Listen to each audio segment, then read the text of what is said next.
পাঙাশ মাছের নাম শুনলেই যারা নাক ছিটকান, আজকের রেসিপিটা তাদের জন্য। সম্পূর্ণ গন্ধ দূর করে দুর্দান্ত স্বাদে পাঙাশ মাছের একটা রেসিপি করে দেখা। শুরুতেই মাছের পিচগুলো থেকে চামড়াগুলোকে উঠিয়ে ফেলছি। আপনারা চাইলে নিতে পারেন, এটা যার যার রুচির ব্যাপার। তো তারপর আমি একটা প্লেটে নিয়ে নিয়েছি। তার আগে কিন্তু এটাকে আমি লেবু পানি দিয়ে ধুয়েছি এবং লবণ দিয়ে খুব ভালো করে মেখে তারপরও ধুয়েছি। এভাবে ধুয়ে নিলে না গন্ধটা থাকে না, বিশেষ করে লেবু পানিতে ধুয়ে নিলে। আবার লবণ দিয়েও একটু খুব ভালো করে ধুয়ে নেবেন। তারপর মাছগুলোকে পানি ঝরিয়ে উঠানোর পর সামান্য পরিমাণে লবণ, হলুদ এবং মরিচের গুঁড়ো দিয়ে মেখে 2 মিনিটের মতো রেখে তারপর ফ্রাই প্যানে তেল অ্যাড করে দিয়েছি। তেলটা গরম হয়ে আসলে এখানে মাছগুলো একে একে দিয়ে দিচ্ছি।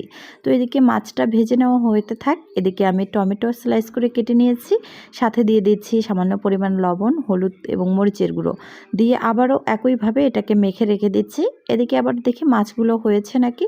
তো মাছগুলো কিন্তু হয়ে এসছে, অপর পাশ করে দিচ্ছি। খুব বেশি ভেজে নেওয়ার প্রয়োজন নেই। এ পর্যায়ে আমি মাছগুলোকে উঠিয়ে নেব একটু ভেজে, যেহেতু রান্না করব। তো আপনারা চাইলে আরও কড়া করে ভেজে নিতে পারেন। তো সম্পূর্ণ মাছ উঠিয়ে নেওয়ার পর এখানে আমি টমেটোগুলো অ্যাড করে দিব। একঘেয়েভাবে যে কোনো রেসিপি না বানিয়ে মাঝে মধ্যে একটু এদিক সেদিক করে বানিয়ে দেখবেন, খেতেও ভালো লাগবে আর পরিবারের সবাই কিন্তু প্রশংসা করে খেয়েও নেবে। সো যাই হোক, টমেটো হতে থাক। এদিকে আমি 4টা বড় সাইজের পেঁয়াজ ব্লেন্ড করে নিব। আজকে রান্নাটা পেঁয়াজ ব্লেন্ড করে রান্না করব। ঝোলের যে একটা গ্রেভি না, দেখতে দারুণ হবে। তো একটু পরে সেটা দেখতেই পারবেন। সো যাই হোক, কথা বলতে বলতে টমেটোটা কিন্তু ভেজে নেওয়া হয়ে গেছে। তো আপনারা এই পর্যায়ে কী করতে পারেন, টমেটোটা উঠিয়ে রেখে না এই টাইপের করেই রান্নাটা করে নিতে পারেন। টমেটোটা একটু লাস্ট পর্যায়ে যদি অ্যাড করেন তাহলে আস্তে আস্তে থাকবে, দেখতেও ভালো লাগবে। আর যারা টমেটো লাভার আছেন তাদের কাছে খেতে ভালো লাগবে। সো আমি কিন্তু টমেটোটা আস্ত টাইপের রাখবো না, এটাকে আমি ভেঙে ফেলবো। এজন্য আমি সরাসরি পেঁয়াজটা এর মাঝে অ্যাড করে দিয়েছি। তো পেঁয়াজটা দেওয়ার পর কিন্তু 2 মিনিটের মতো পেঁয়াজটাকেই খুব ভালো করে টমেটোর সাথে ভেজে নেবেন। পেঁয়াজের যে একটা কাঁচা ফ্লেভার সেটা সম্পূর্ণরূপে চলে যাওয়ার পর এখানে অ্যাড করে দিয়েছি আমি হাফ টিস্পুন রসুন বাটা। তো রসুন বাটা কিন্তু হাফ টেবিল চামচে দেবেন, খুব বেশি দেওয়ার প্রয়োজন নেই।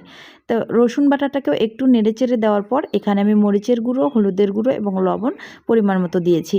তারপর এই ব্লেন্ডার জারে আমি আদা ব্লেন্ড করেছিলাম, সেটা একটু পরিষ্কার করে পানি দিয়েছি, কিন্তু আদা বাটাটা আমি অ্যাড করিনি। যে কোনো মাছে না আদা বাটা না দিলেও চলে, তবে সামান্য পরিমাণে একটু রসুন বাটা দেওয়া যায়। অনেক ক্ষেত্রে আমি আবার একটু আদা বাটা দিয়েও থাকি, এটা আপনাদের ইচ্ছা। সো যাই হোক, কথা বলতে বলতে মশলাটা কিন্তু খুব ভালো করে কষিয়ে নেওয়া হয়ে গেছে। এই পর্যায়ে আমি একটা তেজপাতা এবং একটা দারুচিনি ভেঙে দিয়েছি। তারপর ওই যে ভেজে রাখা মাছগুলো অ্যাড করে দিচ্ছি। এবার মাছের সাথে এই গ্রেভিটাকে খুব ভালো করে মিক্স করে নিয়েছি। দেখেন কত সুন্দর একটা গ্রেভি। আপনারা চাইলে না লো আঁচে এভাবে রেখে এভাবেও নামিয়ে খেতে পারেন। একটু গ্রেভি দিয়েও কিন্তু 1 প্লেট ভাত খেয়ে নিতে পারবেন। সো যাই হোক, আমি কিন্তু মাছটা ঝোল রান্না করব, এজন্য আমি এখানে 2 কাপের থেকেও বেশি পানি দিয়ে দিলাম, 2.5 কাপের মতো পানি দিয়ে দিয়েছি। তো মশলাটা কিন্তু অবশ্যই ভালো করে কষিয়ে নেবেন, আবারও বলছি। আর রেসিপিটা যদি ভালো লেগে থাকে তাহলে অবশ্যই ইউটিউব, ফেসবুক যেখান থেকেই দেখেন না কেন আমার পরিবারে যুক্ত হয়ে যাবেন। সম্পূর্ণ রেসিপি দেখার পর ভালো লেগে থাকলে প্লিজ তো কিছুক্ষণ পর ঢাকনাটা খুলে আমি কিন্তু একটু জিরার গুঁড়ো দিয়েছি। আর রান্নাটা যখন একদম শেষের পর্যায়ে, ঠিক সে পর্যায়ে আমি একটু ধনিয়া পাতা কুচি অ্যাড করে দিলাম। এত সুন্দর একটা গ্রেভি, দেখেন ঝোলটা কিন্তু খুব সুন্দর হয়েছে।